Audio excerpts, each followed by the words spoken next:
Manchester United is out of Europe, out of the Champions League, out of the UEFA Europa League.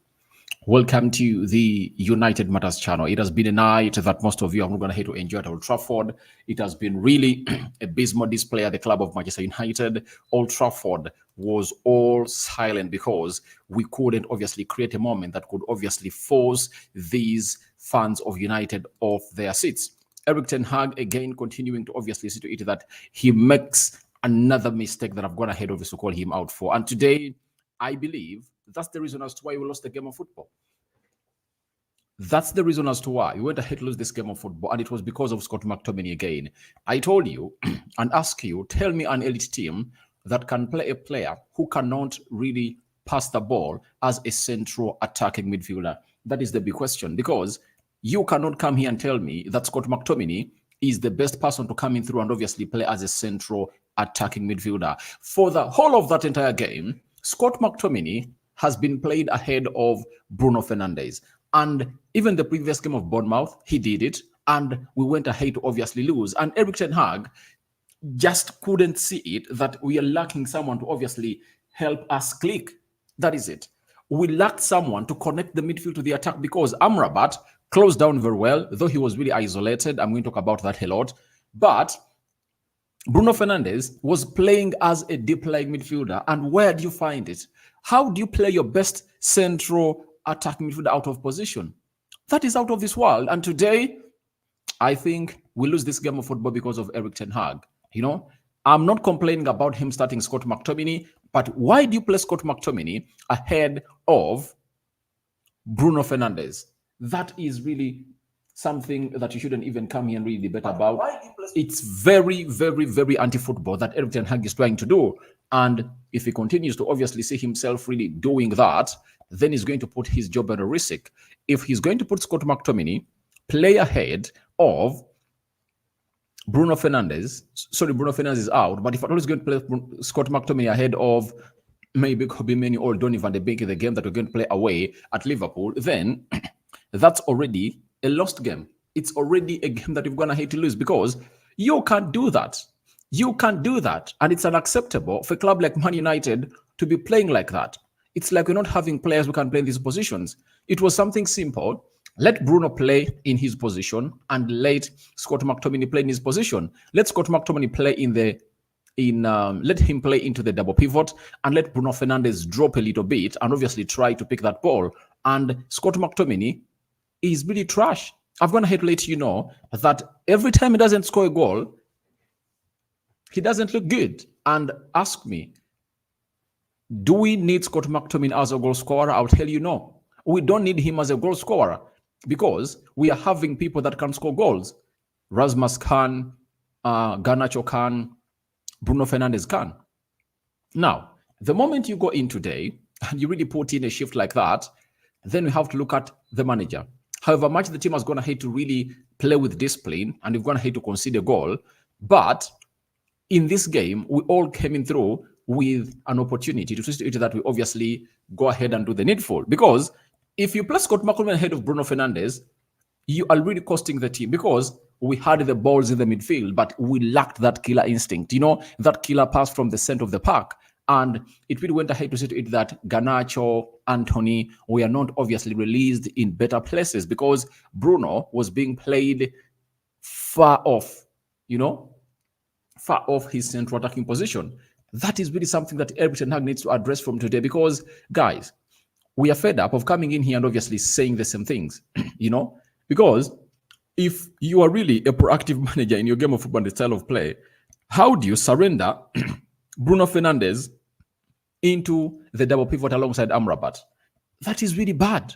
That is really bad. And Eric Ten Hag today, I'll heap all the responsibility onto him today because he's the man responsible for what he has gone ahead to obviously see the team of Man United be like. Because for us, we never mattered on how many we are going to concede. All what we mattered was how many are we going to score. And if at all you want to score against Bayern Munich, you cannot put Bruno Fernandes in the double pivot. No way. And for the entire 90 minutes, he has gone ahead to do that. It's really, really unacceptable, I'm going to talk about other factors that are going to affect us as a club of Man United to get knocked out of the Champions League and the UEFA Europa League. But I have to first come out and really talk all and put Erik ten Hag on the sword because he deserves to be there. I'm selecting him for the positivity of this game because although we're going to have to play very well, like keep discipline and not concede very many goals, but we never had a cutting edge. We never had a cutting edge. And even when he thought about bringing on players, he kept Scott McTominay on. And in that entire game, what chance did Scott McTominay have to get to obviously put in a shift? You saw to it that in the second half, he got a ball and he controlled it poorly at the edge of the Tina's box area. He cannot even control a ball. He's not a press-resistant player, and he's really, really putting our side onto a very, very, very bad position. And this is really looking towards Erik ten Hag, and it's looking back towards the sporting director of Man United and the owners of the club of Man United and the outgoing CEO, that is Ed Woodward, because however much you are blaming Erik ten Hag, but Erik ten Hag wanted Scott McTominay sold. He wanted him out. He wanted him out, and they kept him in. That the player was not worth 30 million pounds. They called for 40 million pounds from West Ham and Newcastle. Newcastle saw to it that there was a very better opportunity to get in a better player in Sandro Tonali, and they decided to go ahead and really get Sandro Tonali for 70 million euros and really say, all right, let's obviously save this maybe 40 million euros and add on some 30 and get in Sandro Tonali, And in the modern football, you would have gone ahead to be having Sandro Tonali coming to Man United and Scott McTominay going to Newcastle. And this is why this board is really ill. Because for 30 million pounds, would have gone ahead to get in another player, But Erik ten Hag was also not helped. He was not helped at all by these people that have gone ahead to obviously masquerade that they are really owners of Man United. But Erik ten Hag, as a manager, I know that you trust young footballers. Why aren't you getting Kobe Menu, the double pivot with Amrabat, and Bruno Fernandes settle into his position? Because Scott McTominay did nothing on that pitch. I've seen games where Casemiro has not gone ahead known to perform poorly like Scott McTominay, and for 45 minutes, the manager is obviously taking him off the field of play. Haven't you seen those games? Against Galatasaray, Casemiro was taken off. Against Man City, Amrabat was taken off. So you can't come out and really defend Erik ten Hag for this. Amidst the board coming in through and not really giving him the right players he deserves. But I think you go in for players that can fill your void. Scott McTominay, having played for 60 minutes, take him off, get Kobe Menu in because he's a better player on the ball. He'll obviously interchange passes with Amrabat, and the ball will move to Bruno Fernandes, who will obviously find out a killer pass for the club or for the forwards of Man United. But today, it was really bad. We won balls better, We closed down the team of Bayern Munich. But guess what? We never had that person in the central attack midfield to create chances for Rasmus Højlund, who was sat in a graveyard shift. And when I got Rasmus Højlund, I want to go back when we went to the summer transfer and everyone was saying that we lack a number 9, we need a number 9. I told you, Manchester United doesn't need a number 9 for now. We needed to first strengthen our defense, our midfield, and the creative department. Because if you're having a creative department, even if you put Scott McTominay to lead the line, he'll score. He'll score you goals. But today, you've seen it out that we've gone ahead to be having players like Rasmus Højlund, the number 9, has been there. But guys, how many chances has Rasmus Højlund gotten from the people of Man United? How many chances has he gotten? How many chances has Rasmus Højlund gotten? They've not created any chance for number 9.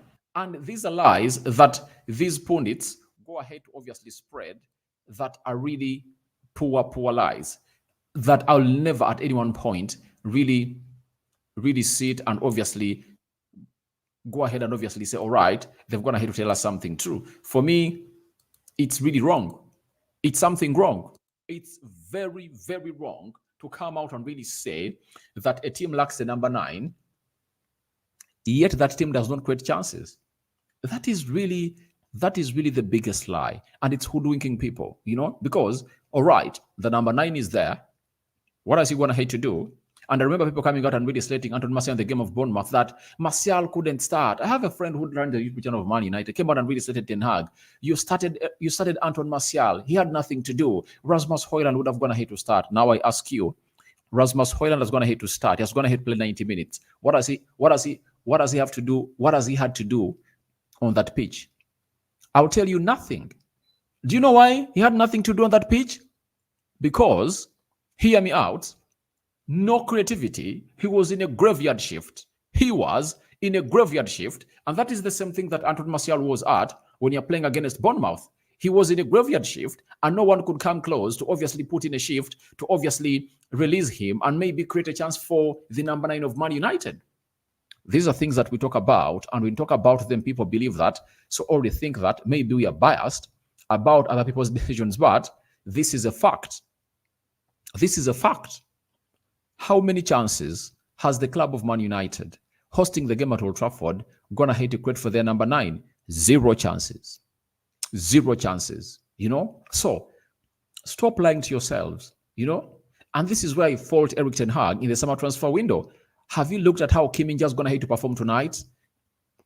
Super defender. You remember that cross that was really very intricate coming in from the guy, Garnacho, in the 18 yards box area, and the way he slept into that ball and really swept it out was really masterclass. You understand? Now, look, we spent 60 million pounds on Mason Mount, yet all we needed was first getting a central defender, because you've all gotten to know that we are not having defenders that are really quick enough in our central defense. Varane, who is our best central defender, is always an injury-prone player. We went in for Mason Mount for 60 million pounds at Chelsea, yet Kim Min-jae was available for 50 million pounds, and we really failed to obviously strengthen our central defense. And guess what? It has gone ahead to fire back to us, because we are the first team to ever concede 15 goals in the Champions League group stages. That is it. It's really written all over the Optajo stats. And they're telling us that Man United have conceded 15 goals in the UEFA Champions League this season, the most ever a Premier League side in a single group stage in the group competition. You get? Now, in the Premier League, even when the Newcastle's played there, even when the Leicester City's played there, they never went ahead to concede 15 goals. And why are we conceding 15 goals? It's because of our central defense and because of Andre Onana, But ask yourself, well, did United have a chance to bring in a world-class centre-back like Kim Min-jae? The chance was there. Who did they go first? It was Mason Mount. Remember, the transfer for this guy was really running against the clock. Why? By the 17th of July, he was supposed to be sold. Because his buyout clause was 50 million euros. 50 million euros, right? Would have gone ahead to go in for that. So I think some problems that we are in were brought to us by Erik Ten Hag, but hugely it goes to the board of Man United that we don't have a sporting director who can really realize things and really understand that Kim Min-jae is available for 50 million pounds, and he's one of those kinds of defenders that you'll never get at that price. Trust me, if he never had a buyout clause at Napoli, would have gone to cost close to 100 million euros. That is it. These are once in a lifetime opportunities that we have to go ahead and utilize. Though even Erik Ten Hag came out and said that to get Mason Mount was a right opportunity. That a good player left with 1 year on his contract, all right, but how much did we go ahead and pay for him? 60 million euros. We had a player that was there to be taken, known as Orkun Kokchu, very talented in Feyenoord. Ten Hag wanted him, and the board convinced him to bring in Mason Mount instead of Orkun Kokchu. You get? So, everything, however much I've gone ahead to facilitate Erik Ten Hag at the beginning of the video, but we should understand, We are going nowhere if we don't have a sporting director. We are going nowhere. I'm talking about of a sporting director who is competent, because John Matt at Man United is really incompetent. If we don't have a reputable CEO at the helm of the club of Man United, we are going nowhere. That is it.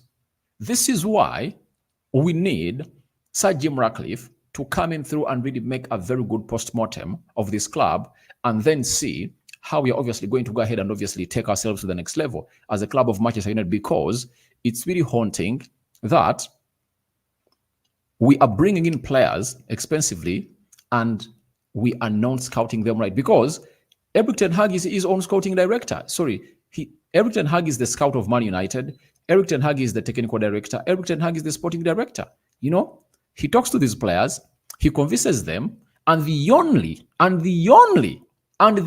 thing that these people do is to go ahead and renegotiate money with the clubs. You know, they cannot. We are having a sporting director who cannot sit down and convince a player to come to the club of Man United. When did that ever happen at Man United? And when did we ever have, a sporting director who cannot obviously negotiate deals and really seal them off, especially when Erik ten Hag points onto them? Trust me, if we had a Paul Mitchell or a Ralf Rangnick at the club of Manchester United, maybe the Jude Bellinghams would have been at the club of Man United, because they have the right language to convince these people to obviously come to the club of Man United, because these people are trusted, because they've gone ahead to do some stuff elsewhere. You can even go out and source out a player who is really cheap and bring him on and really take this player to the club of Man United. I've always gone ahead to reiterate this, that Enzo Fernandez was supposed to be a Manchester United player. Julian Alves was supposed to be a Manchester United player. Akanji was supposed to be a Man United player. And when you sum up all those players we're going to talk about, the Conrad Lamers, 4 players would have gone ahead to cost Man United less than £100 million. But the board told Ralf Rangnick, we are not going to get you money to bring these players on. That is it. And it's really very, very, very worrying that we are having a board that is running this club like how they want. And that is the problem. I don't want to see anyone coming in here and obviously going ahead and say Ten Hag should be sacked. No, you have to blame someone when he does something wrong, but that doesn't discredit him of what he has gone ahead to do with the club of Man United. Because ever since Alex Ferguson left, nobody has gone ahead to come in through and perform in his first season like Erik ten Hag. And we need to go ahead and obviously do what we call a post-mortem, that what went wrong at the club of Man United, because what went wrong must be there. And it's really there, and we have to address it, because when we don't address it, even if you bring another manager, things will go wrong. And I'm one of those people that don't think that there is anything nearing the sacking of Erik ten Hag, because I know exactly what it means for him to obviously be there, to obviously take it to where it does to be. So, to my own understanding, I know Ten Hag is going nowhere. That is it. He's going nowhere. Amidst us losing against Liverpool, he's going nowhere, because the Glazers cannot really sack a person yet. They are bringing in a 25% stakeholder to run the football operations of Man United, because right now we are out of the Champions League and we should be only looking at qualifying for the Champions League next season, finishing the top 4, playing 1 game a week, going the FA Cup, and see how things are obviously going to pan out. Smash the like button. I want to see. Let's smash the like button, guys. I've not seen anyone smash the like button. Smash the like button, guys. Smash it like never before. But we conceded in the 70th minute. But let me go a little bit into these stats before I obviously come into your comment section and see what you guys are really having to tell me about this loss of Manchester United. And 5 shots by Man United, 10 shots by Bayern Munich, 1 shot on target by Man United, and it came in through from Luke Shaw, and it shows you how bad we looked on the night, because we had to really not to force this guy to obviously do the needful. That is Manuel Neuer. Only Luke Shaw threatened him in the first half. A shot outside the Tina's box area that he fisted over the bar, and it resulted into a corner. 3 shots on target by Bayern Munich, and out of those 3, 1 went into the back of the net. 40% 40% ball possession by Man United and 60% ball possession by Bayern Munich. 409 passes completed by Man United and Bayern completed 605. They totally dominated the game. 83% passing accuracy by Man United, 87% passing accuracy by Bayern Munich. 10 fouls by Man United, 9 by Bayern Munich. 2 yellow cards to Man United. Amrabat. It was Amrabat and who else went into the Amrabat and Anthony. Then 1 yellow card to Bayern Munich. I think it went to Konrad Laimer. 0 red cards to both sides. 0 offsides to Man United and 2 offsides to Bayern Munich. 4 corners to Man United and 2 corners to Bayern Munich. And we've gone ahead to obviously end this Champions League in a very ashamed scenario. But however much we've gone ahead to end it there, we just need to obviously come up and compose ourselves and really become a better team. That is it. By getting in the competitive people at the club of Man United. Because this is going to be a vicious circle of really downing tools. The question should be, are we having a competent CEO? No. Competent director of football? No. Competent technical director? No. Competent manager? Yes. Competent players? Some are, but some need to be sacked. You know? Erik ten Hag needs to be gotten what he wants. He should be sitting with a Paul Mitchell who can sit him down and obviously challenge him, you know, and tell him, all right, your decision is this. You want in Amrabat, but I can get someone better than Amrabat. You know, you want, you're bringing in Mason Mount, but I don't think Mason Mount is going to help our project. We should get in someone who is better than Mason Mount because at 60 million pounds, there are very many midfielders better than Scott McTominay. That is it. So I want us to look beyond, you know, let's not look at this game. Because the day we let Galatasaray draw with Man United was the day we went ahead to obviously not give ourselves a chance to qualify for the next round of the Champions League. That is it. Those 2 games of Galatasaray costed us everything. We had a chance, you know, and we've gone ahead to lose when we were in 8. We've gone ahead 8 times. We've been in winning positions and we've gone ahead to lose the games, you know, in the games we've gone ahead to obviously do. So it is really very bad. And it shows you that we have the capacity to do certain things, but that unit is lacking quality players. That is it. So thank you very much for obviously listening to me, and let me go into your comments that I've gone ahead to obviously put in through. It's very sad, but all can be because of the goalkeeper for the start. He made many mistakes. Let them go. Concentrate on the Premier League to see what will happen. I understand, but trust me, we have players that cannot really match levels like of Bayern Munich. When you look at the squad of Bayern Munich, guys, it's strong. It's strong. So I also want them to concentrate on the Premier League. 1 game per week. It will be something great for the club of Man United. And I want us to see how those players can obviously come in through and fail to really take us where we deserve to be, because there will be no reasons of us not really going ahead to complain about fatigue, that we're going to have to play 3 games in a space of 7 days. No, we are now having 1 game per week. That is it. Not so? We are having 1 game per week, and the Premier League table is like we are 6 points off the top 4 and 10 points off the first team. So let these players of Man United come in through and concentrate on the Champions League, in the Premier League, and see where we can go. I know Ten Hag is going to be given all this time to see to it that he takes us to the Champions League again. That is it. Then I'm having Moses Luaboni. Aradi, what's wrong with United? No big teams suffer like we yet because we have good players than them. No, you guys. Football is not about having good players. It's all having players that can fit the purpose. That is it. And on the player, sometimes you really feel a little bit for Erik ten Hag. He came into this game. He never had Marcus Rashford, 1. He never had Anton Martial. Trust me, if you take off Garnacho and Anthony and you bring on Anton Martial and Rashford, the game is totally different. Not so? It's a totally different game. Lindelof is ill too. If you have Lindelof and Varane, I think Lindelof is better than Lindelof is better than John Evans. That is it. So sometimes you look at it and obviously say, even we never had luck with us. Sometimes you might do everything right and luck is not on your side. Putting 3 goals past Bayern Munich down in the Allianz Arena and we lost.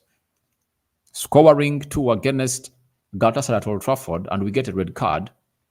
Scoring 3 against Copenhagen away and we get a red card and then we lose that game. Scoring 3 goals away at Galatasaray and not really win and we settle in for a draw. It really shows that we lacked a slack of luck. Went ahead to score 3 at Allianz Arena, 3 at Galatasaray, 3 at Copenhagen. Those are 9 goals.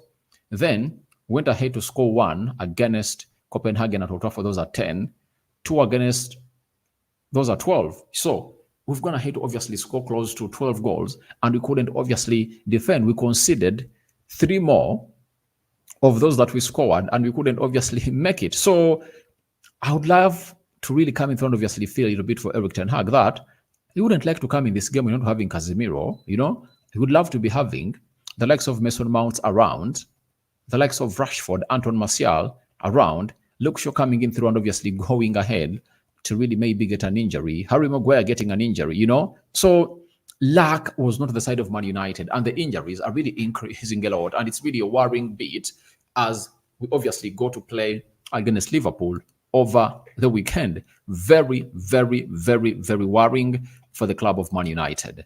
Then you're saying, Moses again, letting it bring back Greenwood and starting using those other players. They cannot bring back Greenwood.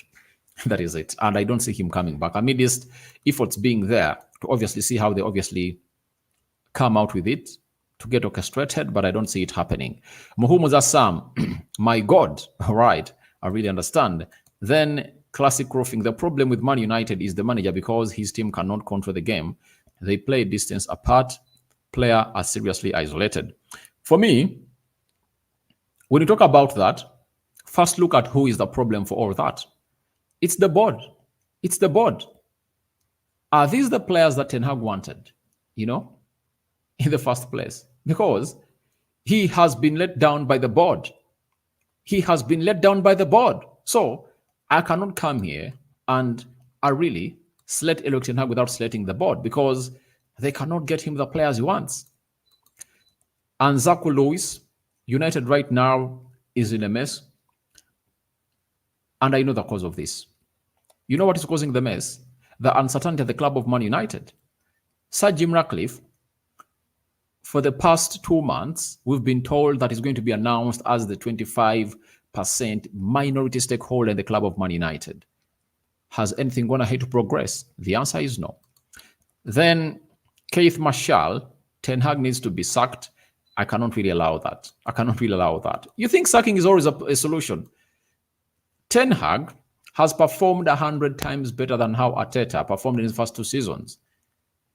Arteta performed worse. In his first 2 seasons at Arsenal, he finished 8th. In his 3rd season, that's when he got Arsenal the Champions League football. But for him, he has gotten us Champions League football in the first season of the club of Man United. And we're just 6 points off the 4th team. So you can't tell me that you are sacking a manager like that who has just been voted the Premier League manager for the month of November. You cannot sack him because he's 6 points off the top 4. So that's not a sackable offense,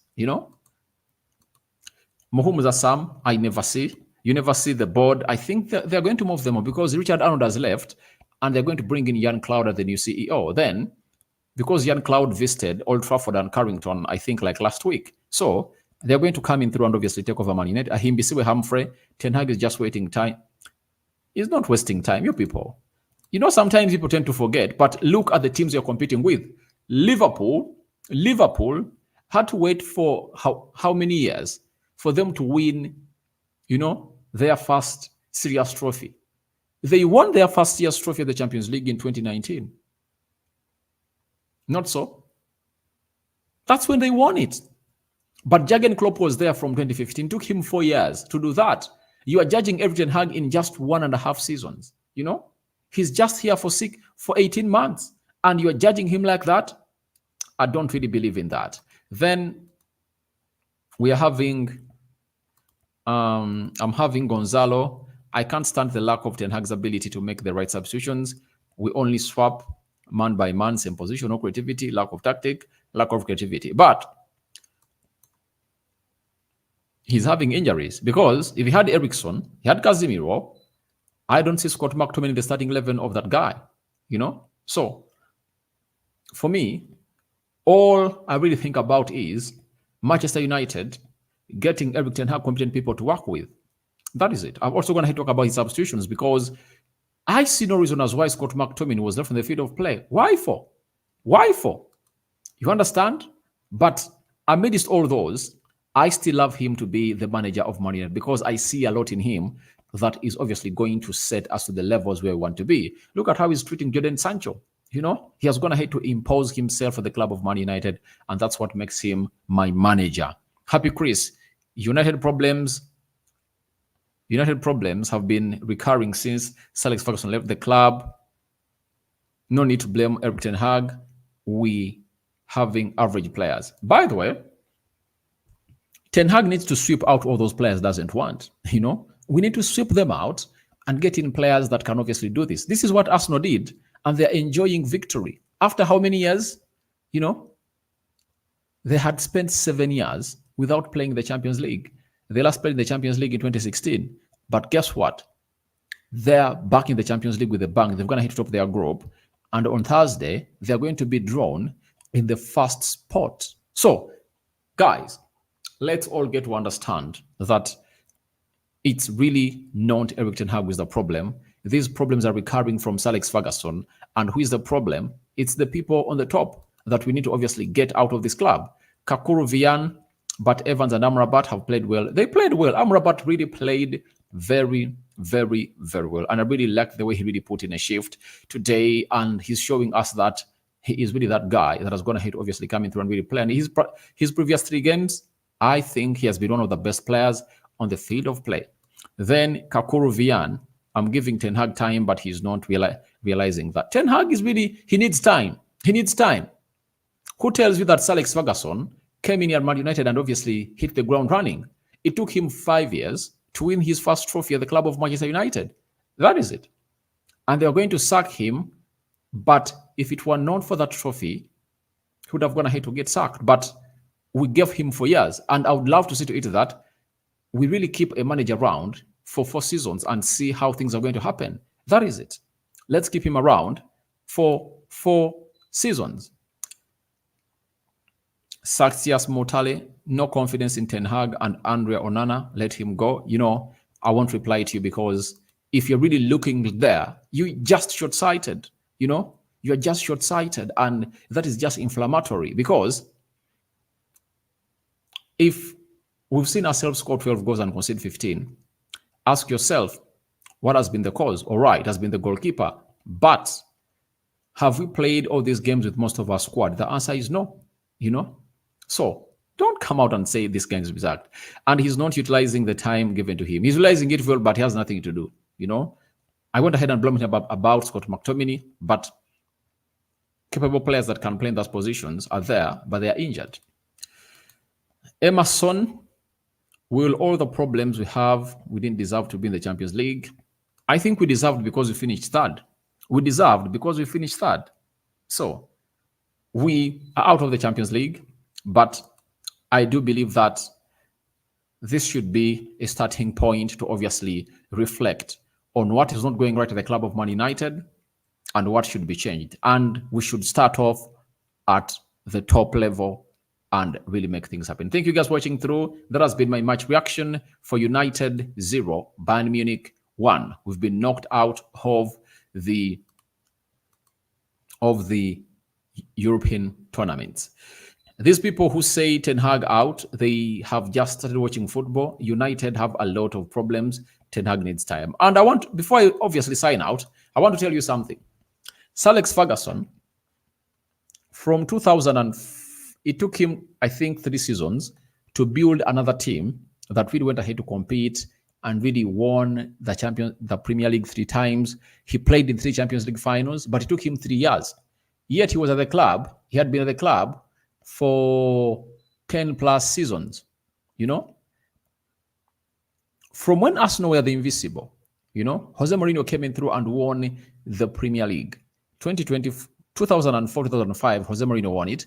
2005, 2006, Jose Mourinho won it, you know. And that's when Sir Alex Ferguson used those 2-3 seasons to build up everything. That's when he brought in Ronaldo, Wayne Rooney, Carlos Tevez, Michael Carrick, you know, Nani, Anderson, who else? Dimitar Berbatov, Louis Saha, you know, Nemanja Vidic, Patrice Evra. He built that team. It took him 3 years to build a team that went ahead to win a Champions League in 2008. Now, if you don't know that history, then you should obviously listen to us who know that history. You know, don't just say the manager needs to be sacked. How many managers will be sacked for this club to get where it is? We don't need to sack a manager because sacking managers has not gone ahead to be a solution at the club of Man United. So, guys, thank you very much for watching it through. Someone is saying we give Eric Ten Hag time. That is Muhumuza Sam. Yeah, that is it. This guy deserves time, and he needs to obviously be given that time because no manager is going to hate to be given time like him. So let's give him time and see how everything will pan out. Aside that for now, see you later. May the living to God bless you.